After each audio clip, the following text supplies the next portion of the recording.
Yalimalat, welcome, bienvenue, and Imamat Day Mubarak. My name is Zain Velji, and thank you for joining us for another installment of Friday Night Reflections. You know, it's been a while since we've seen each other, and I have to say, and I say this to each one of you at home, you're looking great. A lot has happened since Navroz, far too much to get into here, but I hope you and your families are keeping safe and healthy. This weekend also marks the beginning of the Calgary Stampede. Yes, that 10-day event from my hometown in Calgary. By the way, I'm speaking to you in Toronto, in the only redeeming part of Toronto, everything else overrated. But that place in Calgary where we talk about pancakes and our indulgences of hats. But I'm here to talk about something else related to Calgary, that debate regarding Yahoo or Yeehaw. And let me tell you, let me settle it for once, it's whichever one you want. That is directed to one Mayor Nenshi who has a real clear preference. On this day, we're commemorating the 65th anniversary of Maulana Hazrat Imam Imamat. This is a milestone year, also known as the Blue Sapphire year, in case anyone was wondering. This also marks 50 years of major settlement of our Ismaili community here in Canada. With so many milestones, we thought it'd be a good opportunity to reflect on these anniversaries. We will start with the milestones of Maulana Hazrat Imam's Imamat. Dr. Mahmoud Eboo, the representative of the delegation of the Ismaili Imamat to Canada, will join me in conversation on this topic. We'll delve into the work Maulana Hazrat Imam has undertaken over the past 65 years, why he's chosen to undertake these projects, why some Imamat days are jubilees, and the spirit of celebration in our community.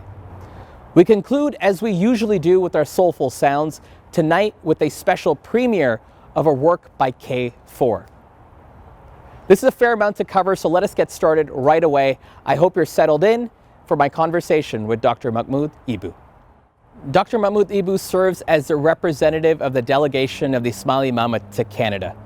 Born in Kenya and educated at Harrow School in England, he obtained a BSc in Materials Technology in 1975 and subsequently a PhD in Laser Engineering in 1979 from Imperial College of Science and Technology, London University. In 1983, he moved to the USA where he co-founded Quantum Laser, an FAA-certified company specializing in the manufacture, repair, and refurbishment of gas turbine airfoils for the aviation and power generation industries. Quantum Laser was sold to Honeywell in 2001. Dr. Eboo was appointed as His Highness the Aga Khan's and the AKDN's resident representative to Canada in September 2014, following the signing of a protocol of understanding between the Ismaili Imamat and the Government of Canada in February 2014. Dr. Eboo also served as the chairman of the Ismaili Leaders International Forum, LIF, until 2019. He's also been a member of the institutional leadership of the Ismaili Muslim community in the USA and internationally for the past 35 years. Here now is my conversation with Dr. Mahmoud Eboo.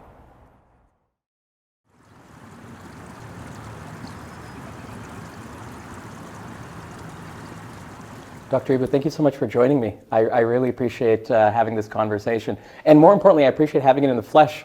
We're not seeing each other on a 2D Zoom screen or a Microsoft Teams meeting. We're actually in person, no lag in having this conversation. So I appreciate you being here and chatting. Not at all. It's always a pleasure to be on Friday Night Reflections. And I'm glad it's an opportunity that we've managed to arrange in real time for us to actually have this conversation. So I'm very much looking forward to having a chat with you. Yeah, and if we can just get right into it, we want to talk about this obviously milestone year, 65 years that we're celebrating, but I want to kind of view it through the lens of legacy and legacies, perhaps even plural. In your mind, what does kind of legacy mean from a community or even institutional perspective? And if I can ask you maybe even beyond that, how does Maulana Hazrat Imam kind of view legacies and the work that he's done from this long arc of history or even longitudinal sense? Absolutely. Well, I think it's actually a very important question to ask. People are perhaps not necessarily familiar with this notion of a legacy and what it represents. But the way I would position it is to say, a legacy is a program, an enterprise, an institution, a project that has been built for the benefit of a community, a benefit of society, over multi-generational over a multi-generational viewpoint. And Hazrat Imam has looked at this, and you can look at you can actually look at examples of legacy projects even with governments. Mm-hmm. So if you take, for example, Social Security in the United States, sure, that's a legacy program. Yes. It ultimately had a benefit and an impact which is still there today, decades after it was conceived of, at a time of crisis in the United States, when people needed support and an infrastructure to help them get through a terrible crisis. In the same way, there are legacies that the Imams, plural, have built over time. So you can look at more recently, if you take the example of Sultan Mahmud Shah. Sultan Mahmud Shah built a legacy which was rooted in the Diamond Jubilee of the establishment of financial institutions. So here we have now 7 decades later, 8 decades later, financial institutions, whether they're banks or insurance companies, that have been established to provide an underpinning for the financial inclusivity and the financial benefit, not only of the Jamat, but for the societies in which they live. Right. That's an example of a legacy program. And you can go back historically and look at legacies that the Imams of the time have built all the way back to Fatimid times. And you can look at the establishment of Azhar as an institution at the time. It had a lifespan and the vision of the Imam of the time of thousands of years. Yes. Right? And the Imam today, Maulana Hazrat Imam, has sought to build on these legacies. So they are not, created in isolation of a mandate that the Imam has. The Imam is building on or creating new legacies that are building on legacies of the past. You know, what I find interesting about that, especially when you're looking at some of those projects that you've mentioned, whether they be from our Imams or whether they be government institutions, as you mentioned with a few of those examples, is that they were very much designed to meet a need in that particular moment we were living in, but also had this arc of long-term sustainability and trying to meet the needs of a horizon that we may not even be able to anticipate. Do you see a tension there, or do you think that's very complementary to how you've seen the work with our Jamati and Imamati institutions and how they've been designed to fulfill the need of today, but also capture a longer narrative arc of tomorrow? No, I don't think there's a tension. I think there is a clear vision of how this actually unfolds. The Imam of the time is always looking to establish in his toolkit, if I was to put it that way, responses to what he needs to do to improve quality of life. Right. And so there are manifestations of institutions and programs and projects that you can envisage today that may not have had the same form 500 years ago. But nevertheless, they are there and being either refreshed or rejuvenated with the tools and the technology of today for the benefit of the next generation, 2 generations, 5 generations. But there's always a focus, improvement of quality of life. And what are the ingredients that go into the tools that need to be created for quality of life? Yeah, you know, I find that really, really insightful, because I don't know if we always appreciate how the Imam himself is creating these projects to make them responsive to those needs, but to your point, have them be iterative, have them kind of constantly be developing. When we look at, you know, large-scale programs that have happened throughout history, the reason that many of them kind of peter out over time is that they didn't adapt to the needs of that moment. They didn't adapt to the needs of that time. Can you kind of speak to that in terms of our Imam's vision as, and I might even say this, as a strategist in some ways, as a visionary, to be able to meet the moments of today, but know that there's enough cushion or know that there's enough agility built into the system to be able to kind of fulfill those needs of tomorrow? Absolutely. Well, let me start by saying that it's perhaps important to have a little bit of a context. And the context is to understand what are the building blocks for the improvement of quality of life. So it's not an esoteric expression that's up in the stratosphere somewhere. There is a set of things that are fundamentally required in order to fulfill an individual having the quality of life that they need, that achieves certain things for them or their families. So let me kind of walk you through them. Then you can see how it maps out. The first is the notion of self-reliance. An individual must have the ability to control their own destiny. They must have the ability to be fulfilled. They must have dignity of purpose and the ability that they feel that they can control the outcomes and the decisions of their life. So the first thing is self-reliance. The second thing one has to have is health. If one is incapacitated in any way, you just don't have the control to be able to do what you would like to do with your life. So the ability to have access to health has been a fundamental notion from, the beginning of time, right? The third thing is education. And education is not just self-serving. And I mean that by saying, while it is important for education to enable you to have a good quality of life, it is not exclusively for that purpose. Education is also for two other purposes. One is to share that knowledge and that education for the benefit of others. And the second is to understand God's creation, right? Yes. So the third element would be education. The fourth would be the trusteeship that we have for the environment. The environment in which we have been placed has to be nurtured, has to be sustained, and has to coexist with human development. So the trusteeship of the environment is the fourth thing. The fifth, and this is important, it'll come back to one of the questions you asked a little earlier, is this notion of the importance of inclusivity and of a plural society. The ability to live with each other and to respect each other and to understand difference, as Hazrat Imam has said so many times, as a strength and not as a weakness. That is an important fundamental building block. And the last would be the search for knowledge, for new knowledge that is going to be at the frontiers of knowledge that will become enabling knowledge, not the disabling knowledge. Right. So when you think about the construct of the AKDN today, you'll see that all of the three main pillars, social development, economic development, cultural development, all encompass those building blocks into their architecture as a way in which a response can be made to quality of life. So if one understands that as the premise, then one can understand that what you're building towards in terms of a legacy for the future are connected. Those 5 or 6 precepts that I mentioned, the building blocks, were there at the time of Hazrat Ali. Right. They were there at the time of Imam al-Muwaiz. They were there at the time of Jafar Sadiq. They're there at the time of Sultan Muhammad Shah. They're there today, the same building blocks for the Imam of the time today. And all of them, in their own times, were looking at ways in which they would be building legacy institutions to actually achieve that outcome. So, I mean, just to illustrate, if I might. Sure. Hazrat Imam has been very particular sometimes on occasions to reference those legacies of the past and his positioning of them in terms of how he takes them forward today.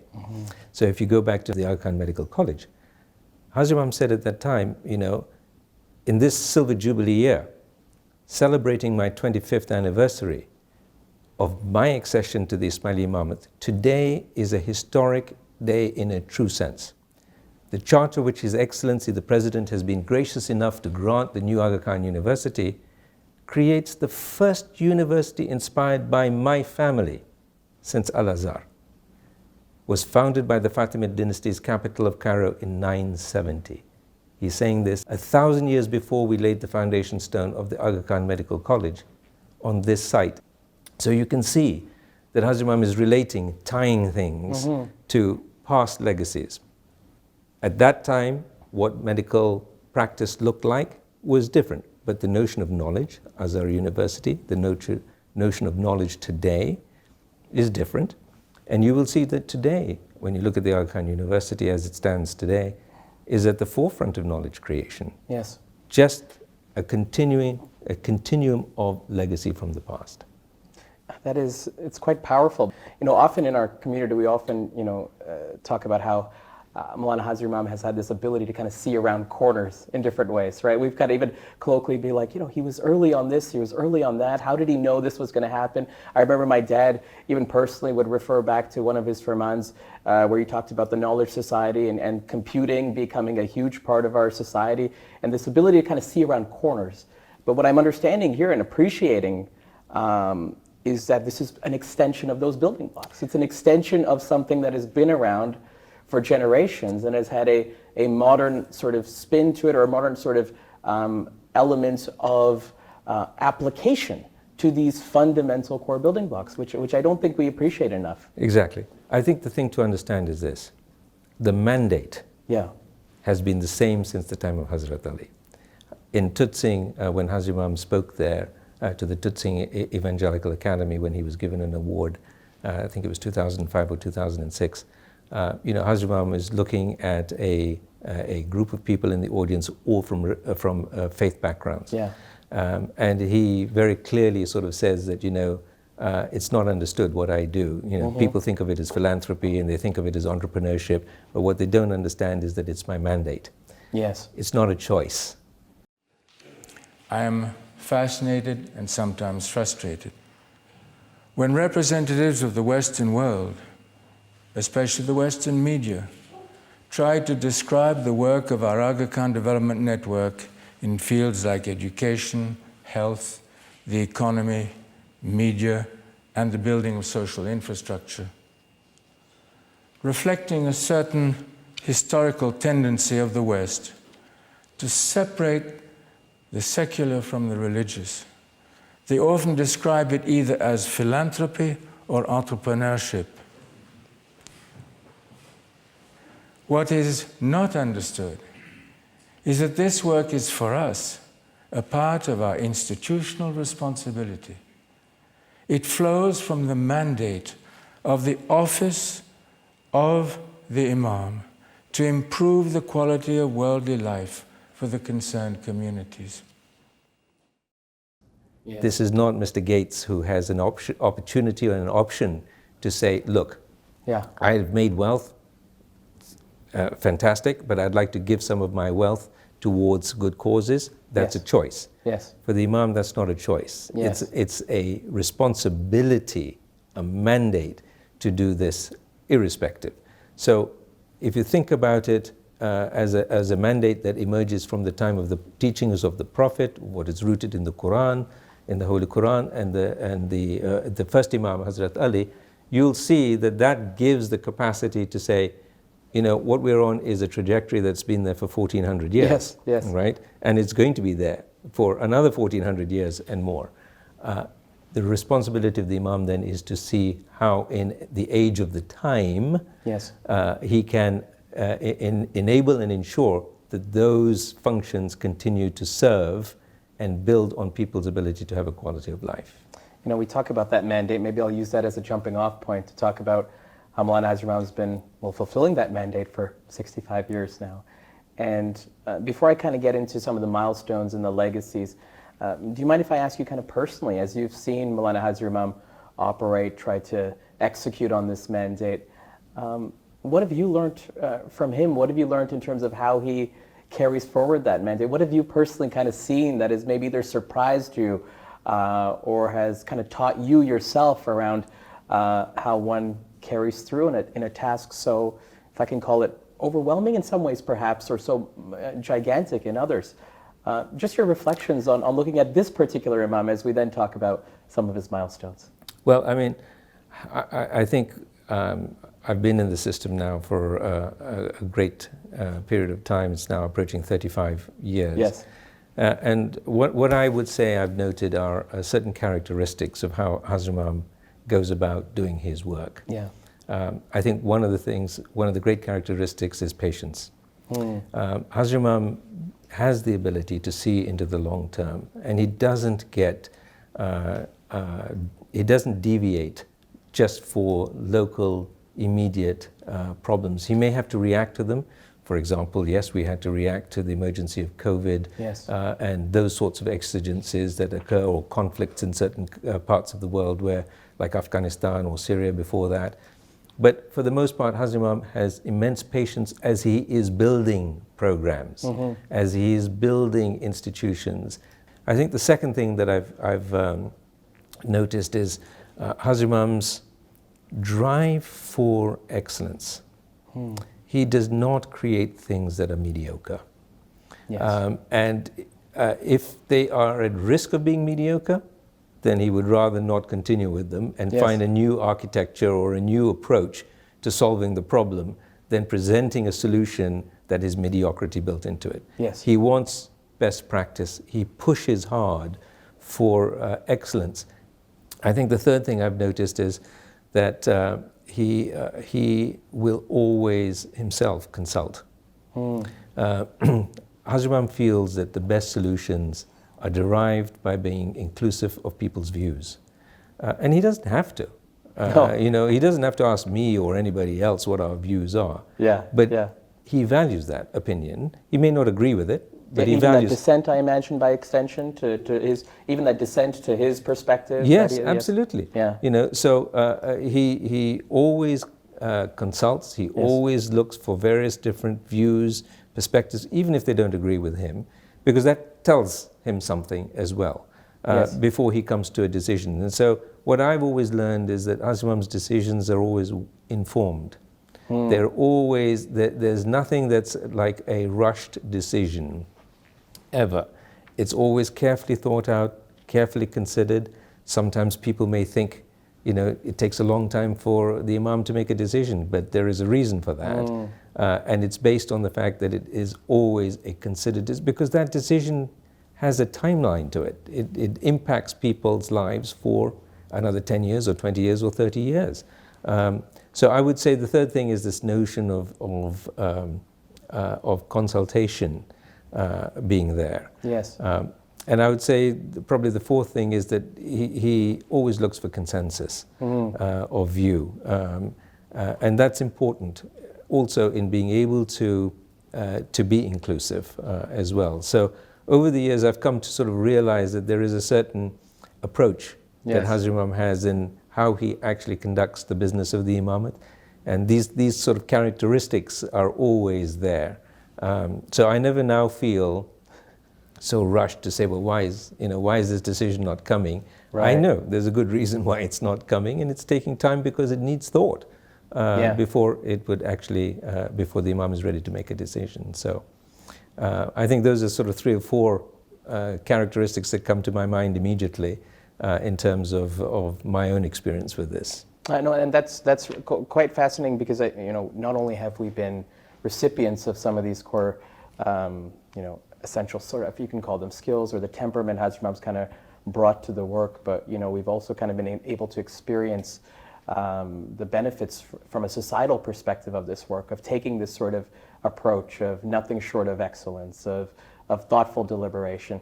May I pick up on one of the ones that you mentioned, which is the first one around patience, and maybe kind of zoom that out for a second from a societal perspective, because I think there's a moment going on, at least in my interpretation right now, societally, where people want things quickly, that there is less perhaps compromise than ever before. There's more of sort of a puritanical sense. We've kind of seen it play out, at least in parts of the Western world, as polarization or division, or even some of the, amongst the 5 building blocks you mentioned, difference, perhaps valuing difference more, perhaps even valuing knowledge less. My question, I guess, is fundamentally, do you see the world the same way? Do you kind of see us entering this at least when we kind of zoom in from less of a legacy perspective to the now perspective? Is this how you kind of see the world from the perch that you've had and the experiences you've had? And the question there on in is really about the institutions, what the institutions may need to do to kind of respond to that going forward. So, I mean, the way I would consider that would be, today, as opposed to maybe 10 years ago, or even 20 years ago, the speed at which information is generated is staggering. Yes. People's connectivity to each other through social networks and the like is incomprehensible in many ways. And I think what has happened because of that is that there has been, I think it was a comment I heard some years ago, there is bad information, good information, and no information. And it's a situation where there is such a plethora of information going out there which is unthought through, it's not characterized, people say what they want to say as they say it, people pick this up, make an interpretation. And so you've got this sort of mass of information going out there, which is causing, I think, one of the root problems of today. ignorance, lack of respect. I would say Hazrat Imam uses the word license quite often. Yes. Freedom is not a license to invade somebody else. Yes, it's not right? the liberty to just do whatever you'd like. It's not just the liberty to do what you want. Exactly right. Right. And I think this is what's happening, is that people are just taking license around what they consider to be their privileges and their freedoms to do whatever they want to do, however they want to do it, whenever they want to do it. Not just individuals, but sometimes even countries. Yes, of course. As well. Of course. So I think we have this explosion of information is causing, I think, a certain fragility. Yes. Or it's exposing, I think, cracks in a system. This is why the notion of pluralism is so important. Yeah. It is why the idea of respecting rather than denigrating others becomes so important. It is the way in which polarization can be bridged. Yes. And so I think there are 2 or 3 things we have to manage. One is information, how it's presented, what's presented, who's presenting it, and with what view, and what is the consequence of that information. From our point of view, I think one of the things we have to do from the point of view of the Jamat is to educate our younger generation better. The risks of information like this, social media, just being on these things without thought or concern or recognition even of the consequences of what they're actually doing is problematic. I think if you're going to be engaged, and everybody wants to be engaged, this is the thing of today, particularly in the younger generation.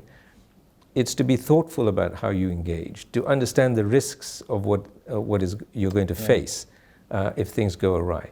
And there is no information out there that you can ever eradicate. Once it's out there, it's out there. You can't take it back. So you have to be, I think, very careful. So I would say one dynamic of today is that set of problems. I think another set of dynamics of today is what we're seeing is nationalistic tendencies, whether it's in the United States or in other countries, which again sort of drills down to people wanting to be exclusive rather than inclusive. Yes. And that's a challenge that we have to actually work through. And I think that's why Hazrat Imam has been very patient, very methodical in ensuring that we are building institutions and we're building an approach that talks about pluralism.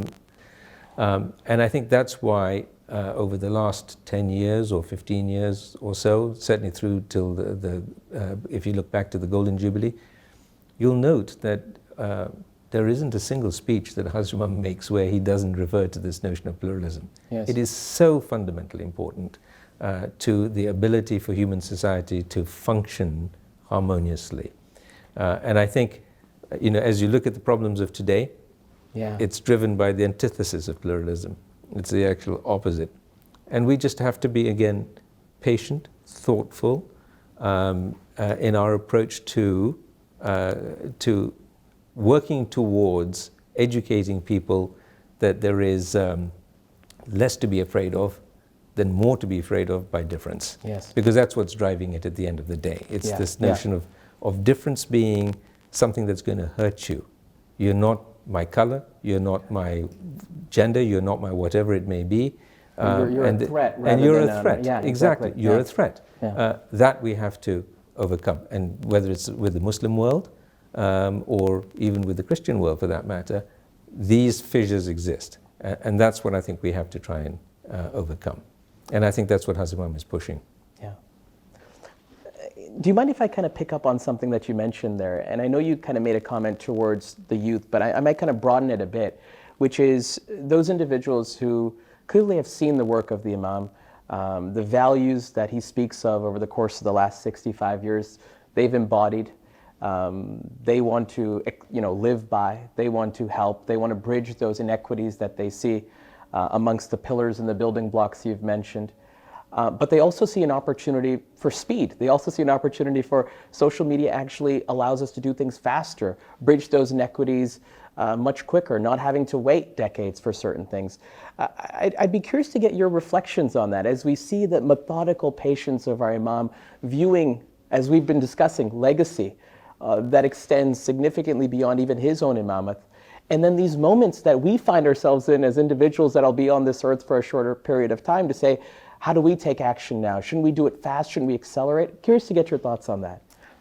Well, I've been asked that question before, actually, by some of the younger generation. Yeah. And my response to them has always been that you have to find the right balance between efficiency, let's call this efficiency, Okay.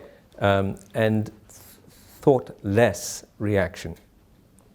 So what I mean by that is people want instant answers to this, but there is, as Hazrat Imam has said in the past, there's no Nescafe solution. It's not an instant coffee that you can just, come up with an answer. So my response to them has been, all right, if we're going to look at how we can be more efficient in the way that we do work, speed things up, we're no longer putting things in the mail so that it takes 3 weeks to get a letter, we can get it in less than 3 seconds. It is to think before you write. It is to think before you speak. That's not to say you don't write and you don't speak. It is to say before you hit the send button on an email, before you hit the send button on an Instagram, think, pause, take that 2 seconds, which isn't 3 days in the mail. Yes. It's just that extra 2 seconds or 3 seconds to say, is this what I want to send out now? And am I comfortable with it? Because you can't retract it. So it's a question of finding the mental discipline, if I was to put it to you that way. It's the mental discipline to deal with the speed at which things are happening today, so that you don't become captive to the new technology which is driving you in a particular supersonic Mach 10 direction, to you being able to control it, to say, I don't have to go at Mach 10, but I can go at Mach 1. I can pace it. That's not to say that you're saying don't improve and don't do things in a particular way, but it is to measure it and for you to be in control of it rather than being controlled by it. Right. That's what I've usually said to younger people. As we kind of circle in on the legacy, 65 years we've talked about, there's many milestones, there's many projects, there's many initiatives. From where you stand, which ones or how do you kind of see these being transformed into what we've been talking about as a through line of our conversation, into legacies? How do these milestones or these events or these projects turn into extensions of the legacies that we've been talking about from the longitudinal perspective of the Imamate? Well, what I would say is that if you look at the last 60 or 65 years, Hazrat Imam has used certain anniversaries during this last 65 years as essential launch points for strategies that do have this legacy dynamic to them. If one could only look back, and you would see that on the 10th anniversary in 1967 was the year in which Hazrat Imam established the Aga Khan Foundation in Geneva. This was the sort of first piece of what ultimately then becomes the AKDN, a network of 10 agencies and multiple areas of endeavor, was in 1967. In 1977, what did Hazrat Imam do? He established the Institute of Ismaili Studies.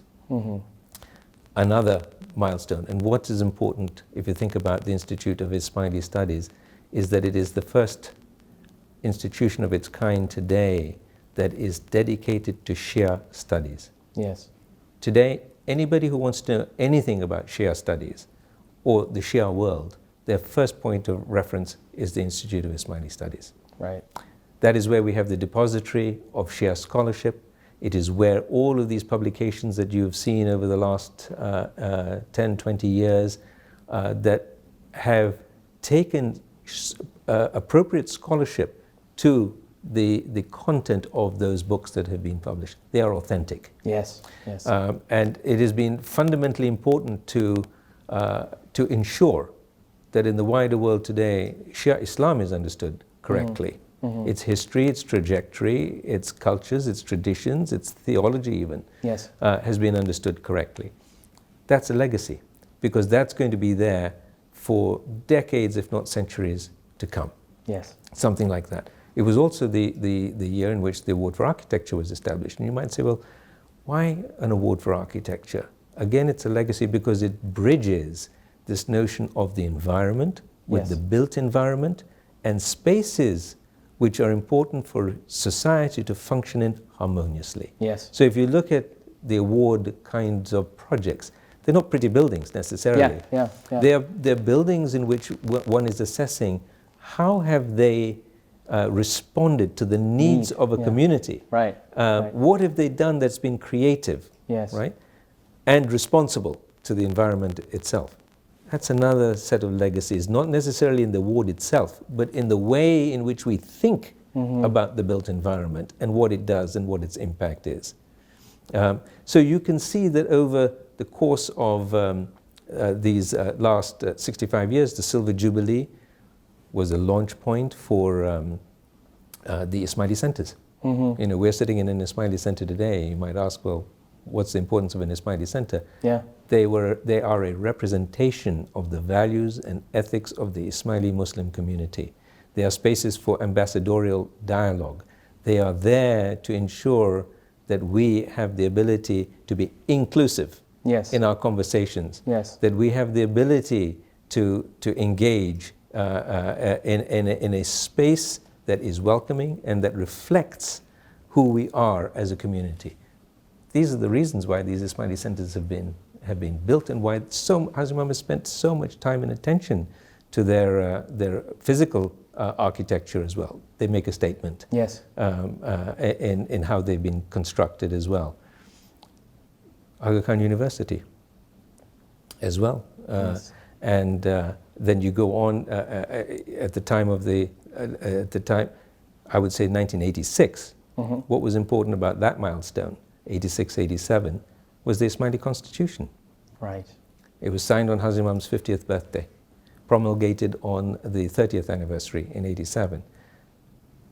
The Constitution brought together a global community that this is in 87. In 1990, the Soviet Union hadn't yet come down. But here's the Imam being able to see what's behind that wall. Yes. There was a Jamat in Tajikistan, in Afghanistan, in Central Asia, in Western China, that had never been seen before. Yes. Our constitution, or the Ismaili constitution, was able to bring that together in a way that tied every murid from any part of the world, from any background, to the Imam of the time. It has a legacy, and it's not like constitutions are new. No. They're not. I mean, you can go back to Qadi Noman. Right. Constitutions existed then. Right. It's another legacy. And then when you come to the Golden Jubilee, I mean, there are a number of different things that Hazrat Imam did in and around the Jubilee period. But again, I tie it back to tying legacies of the past. You know, when Hazrat Imam was, during the Golden Jubilee year in 2007, went to Egypt to open the Dar al-Amr. And at the time, what does Hazrat Imam say in his speech? He says, you know, firstly, I have found that this endeavor has provided for me personally, a profound sense of connection with my own ancestors, the Fatimid Caliphs, who founded Cairo, and who laid its physical and cultural foundations 1,000 years ago. Physical and cultural foundations, 1,000 years ago. To reach back across 35 generations. So he's counting back to the 14th Imam. To reach back 35 generations and to be able to engage in the restoration of their legacy. In the restoration of their legacy is a rare and stirring privilege. A rare and stirring privilege. How could I not be affected seeing the remains of the original Fatimid walls and towers that protected this city when they founded it? And this experience has special meaning for me as I mark my own 50th year as the Imam of the Shia Ismaili Muslims. That's how Hazrat Imam is looking backwards. Yeah. He's looking back and saying, here is a legacy, Azhar Park. Yes. Azhar Park is the largest green lung in the Middle East. Largest green. It was built on a rubbish dump that was there for 500 years. Yes. 500 years.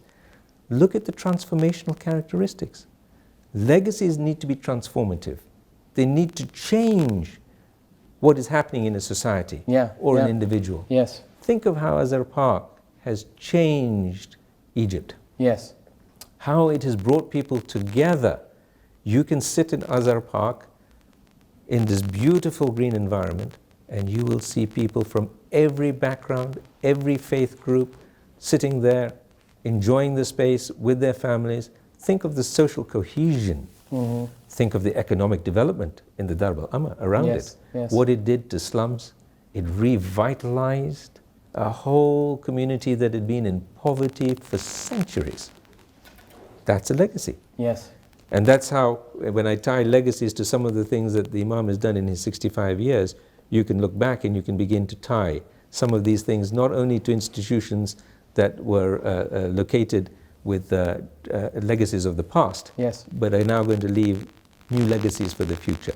They're building onto the future. And every single one of them substantive, right? Substantive. Not cosmetic, not performative, not not designed to simply meet the moment, to try to say, oh no, what's the need right now? Let us get in front of that and try to get some kudos for what we've done. Thoughtful, absolutely, right? Thoughtful and meeting the need, but also designed for sustainability. And I think one thing I'm taking away from this conversation is, as much as we sit at home and look at the 65 years, we zoom out and we think how special it has been to observe, to see the residual impacts of. We then see our Imam kind of zooming out himself and looking at the longitudinal lens of several hundred years beyond that and saying, I'm just a small part of this longitudinal sort of perspective that dates even further back and has even deeper roots. Absolutely. Yeah. And then you've also got things which are not quite so physically apparent. Right. For example, during the whole sort of Golden Jubilee period, there was a whole set of strategies around knowledge partnerships with tertiary institutions, yes, to be at the forefront of the knowledge society. AKU today is 40 years old, not very old, yes, by university standards. Yes. Azhar may be 1,000 years old, and we like to claim it to be the first university of its kind in the world. But in relative terms, AKU is young. But yet, if you look and see where it's located in the rankings yes, of research universities, it's in the top 100 right, after 35 years. We have partnerships today that are looking at stem cell research for medical applications that would be not in the West necessarily, but in Asia, yes, in Africa. yes, These knowledge bridges are essential to being able to use new knowledge for the betterment of human society, their health conditions, and other things that we may be looking to do at the same time. So this notion of being at the forefront, again, of the knowledge society is another legacy. yes, And it transforms and manifests itself in different ways. But that is one of the other, I would say, areas of focus that the Imam has had. Search for new knowledge that can be used for the betterment of society. It's not a visible program that you can see out there, but we must have, I would say, 30 plus agreements between the University of Central Asia, Aga Khan University, yes, with almost every tertiary educational institution of repute in the world today. We're doing something with them or another, whether it's in Europe or in North America. So that's another sort of drive that I would say will leave a legacy, this search for new knowledge and the capacity to be able to acquire it. I want to kind of reflect on these 65 years, and I hope this isn't semantics, but I want to ask you, this is an anniversary, not a jubilee. And I know we kind of, and so just love your thoughts on that, 65-year anniversary versus a jubilee. The difference there, is there a difference? And why is this, for example, not a jubilee? So I think it's a very good question. And perhaps I should start by just giving again a little bit of context Sure. to this idea of a jubilee. And we just happened to be celebrating just a few days ago Her Majesty the Queen's right. Platinum Jubilee, the 70th year of her reign. So this idea of jubilees is not exclusive to the Ismaili Imams of Yes. late. It is rooted in a tradition that started in India, in the Indian subcontinent at the time of the Mughals. So it goes back to many personages of importance commemorating their anniversaries through the means of what was called a jubilee, which had pageant, it had ceremony, it had all of these sort of trappings associated with it. The Queen's Jubilee that you saw a couple of weeks ago had all of the pageant and the ceremony, etc. Sultan Mahmud Shah, because the Imamat was in India, in the subcontinent of the time, had adopted this notion of celebrating the Imam's anniversaries through this modality. But he wanted to do something a little different, which was a jubilee is an opportunity to do two things. It is usually requested by the Jamat of the Imam. We would like to commemorate this anniversary as a jubilee. Yes. And in doing so, it is a reaffirmation of our bay'ah, Yes. and it is an opportunity for us to present to the Imam of the time a gift, Yes. what we call a Nazrana. And Sultan Mahmud Shah wanted to use that opportunity of a jubilee, to use that Nazrana as a means by which he could launch a legacy project. Yes. He used those money for the establishment or the seed money for Diamond Trust Bank. That is why it is called Diamond Trust Bank. Right. Or Jubilee Insurance Company. Right. It was the gift of the Jamat through a particular means, but what is important is the understanding that those means, that gift, was used for the benefit of the Jamat through a legacy project. Okay? During Hazrat Imam's time, there have been about 7 anniversaries, of which 3 have been jubilees, so silver, golden, and diamond. And again, the Jamat went to the Imam and asked for it to be commemorated as a jubilee, which the Imam accepted. So it's not a jubilee until he accepts it, is the premise. And then that allows for the Jamat to offer a gift. And Hazrat Imam in the Golden Jubilee made it clear that one of the traditions that goes back to Hazrat Ali of gifting included the notion of gifting your time and knowledge. Yes. So, and what has he done with that capacity? It's the same principle. Everything that was gifted to the Imam from the Jamaat through Nazrana, either monetary or time and knowledge, has been used for the deployment of those resources for the benefit of the Jamaat across all institutions. So there are anniversaries and there are jubilees, but the jubilees take you to another level. It is also through this notion of being able to reaffirm our bayat. The Imam was very gracious to be able to say, to allow that to take place in the form of a tradition and a practice of the Imam wearing his regalia, the leaders wearing their regalia, the family members of the Imam wearing a regalia, the presentation of the accoutrements of the office of the Imam. All of these things were part of a frame of how we would actually, in a formalized way, present that submission of our real allegiance to the Imam of the time. And it is rooted in historical things. The Imam's outfit has a historical significance to it, right? As with all of the other elements around it. And Hazrat Imam was very gracious that he wanted the Jamaat to be invited into his home. So the Jubilee ceremony took place at his home in Iglamont. Right. And there was a symbolism behind it. It was that the Imam wanted the Jamaat across the whole world to know that he is inviting them to his home. So the Jubilee celebration itself, or the ceremony itself, has a lot of these symbolic gestures embedded in them as well. But the principle is reaffirmation of our bay'ah and the ability to present a gift to the Imam of the time, which can then be redeployed Yes. by the Imam for the benefit of the Jamat. You know, I've got so many more questions, but we're short on time. So how about we do this? Do you mind if I'll spring this on you, throw a bit of a lightning round at you? Some personal questions, why not?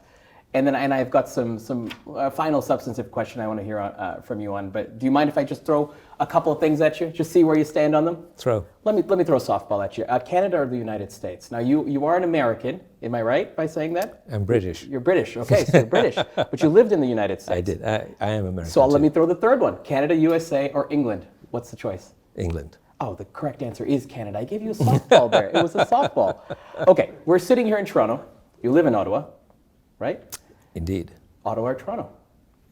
Toronto. Calgary's the right answer. Once again. But that wasn't a choice. Calgary was. That was not a choice. Think outside the box here, Dr. Eboo. Now, Calgary, if you'd said Stampede, I would have said Calgary. it is the Calgary Stampede right now. When we are I have a pair celebrating. of boots and I have a hat. I look forward to seeing you at the grandstand. Absolutely. I'm looking forward to this. Fill in the blank for me. In your household, right?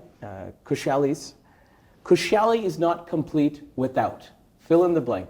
In your household, Kushali is not complete without. It could be an activity, it could be food, it could be, but be specific. It's not complete without what? Biryani.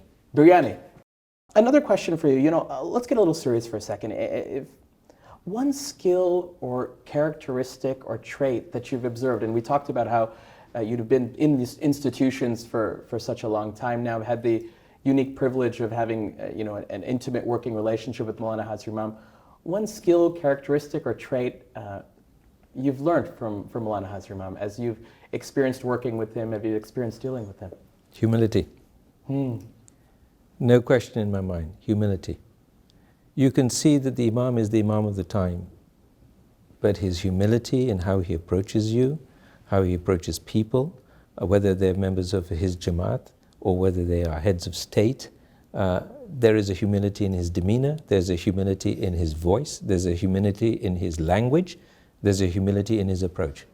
It is extraordinary. You have to just look at him and you'll realize that here is a person who has, he's the Imam of a major community in the world who has so many things, but yet he is humble.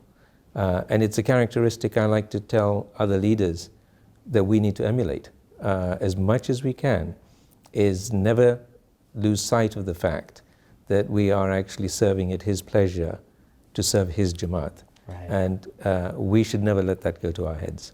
The final question, I want to loop back to something you'd made mention of, which is that 2017 homage ceremony. At that moment you were chair of the LIF, you had an opportunity to represent the global Jamat.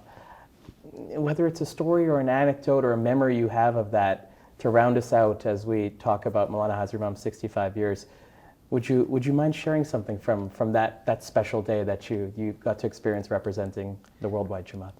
Well, I would say there are of course many anecdotes and stories around it, but I would say first of all it's important for the Jamat to know the amount of work that went in globally to make that day a reality.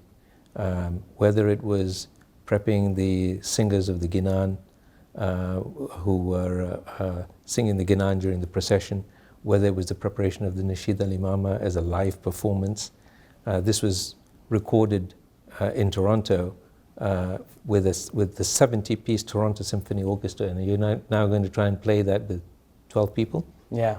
The extraordinary, I would say, outpouring of love and affection to make this day happen and the joy that went in it. So I wouldn't want anybody to simply think that because I was the chairman at the time, that it's associated with me necessarily. Yeah, it is that I am also part of, and I was a part of, a much larger group of people that fed into the creation of this event. I mentioned the symbolism of many things. Yes. The symbolism of being invited into Hazrat Imam's house, the symbolism of the regalia that was there, which was it's a powerful moment when you think about it. That when the Imam wears on his sherwani buttons that were the same ones worn by Sultan Muhammad Shah at his Jubilee. You know, Yeah. these are what I would call elements of attention to detail. Yes. That make the significance of it. But if you want a humor, I wouldn't say humorous, but a slightly light-hearted anecdote. I would love it. Yeah. We were going to start our procession, which was maybe 1 kilometer long, from the Secretariat at Eglamour down to Hazrat Imam's residence, Right. along the main road, and it was supposed to start at 9 o'clock, and it was pouring with rain. Yes. And we thought, how are we going to do this? You know, we had umbrellas, which were transparent umbrellas, by Yes. the way, so that you could actually see through them. Who was in them or And who was behind them? you know, were we going to get everybody to be carrying umbrellas as we walked down this procession? And it was, you know, pouring with rain. Everybody's wearing saris and outfits, and you're going to get soaked. And so there was this sort of moment of high anxiety. Yes. Of how do we delay? How long do we delay? You know, all of these kinds of questions that you know, organizers Yes. have to think about. And one of the leaders of the Jamat said, what we have to do today is to pray. So everybody's going to take out a salawat right now, and literally the sky cleared, and we had about 22 minutes between the next big shower as it came down, and it took us 22 minutes to get down to That's the end, amazing. Yeah. play the Nasheed al-Imama, and then go into Hazrat Imam's residence, and then it started to rain again.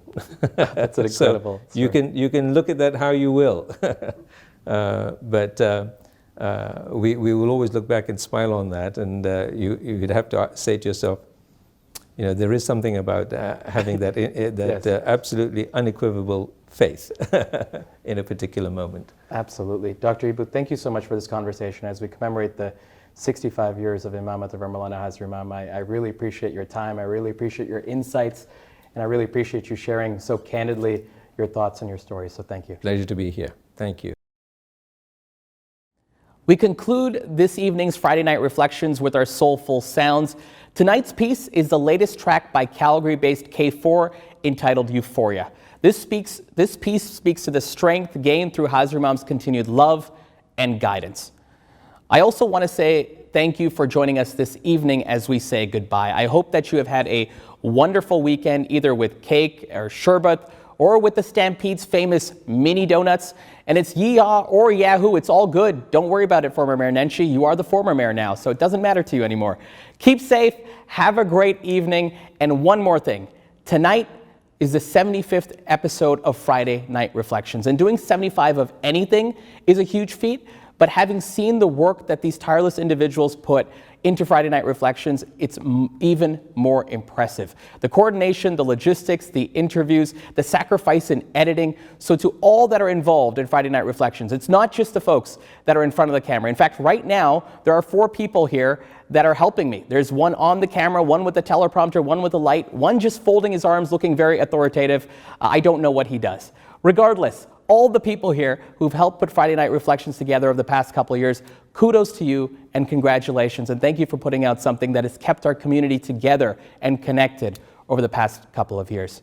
So without further ado, here is K4. Have a great Imamat Day weekend. We'll see you very soon. And Yali Madad. Yeah, yeah.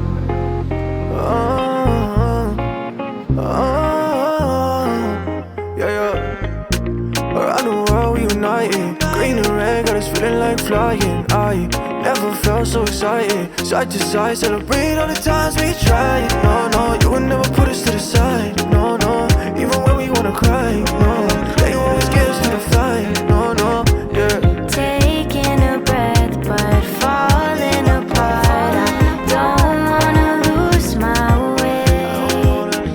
Believing in more and giving my heart to him, so I keep my strength. It's like euphoria. When we suffer, you never go away. It's like euphoria. When it's hard, we will never go astray. Ooh. When we suffer, you never go away. Ooh. When it's hard, we will never go astray. What holds my head so high is what I can't see. Keeps me going every time. So close.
me ever rage, shining through the clouds. With the blessing of a life, birds in the sky, freedom to survive, cause my faith is my mind, yeah. Your love is a one-of-a-kind feeling. True to myself is some healing. I could give you 1,000 other reasons for every single song that I write, word that I rhyme. Bump on the right, blink of an eye. You're at my side, even in the night and the day. I've been lost and found through the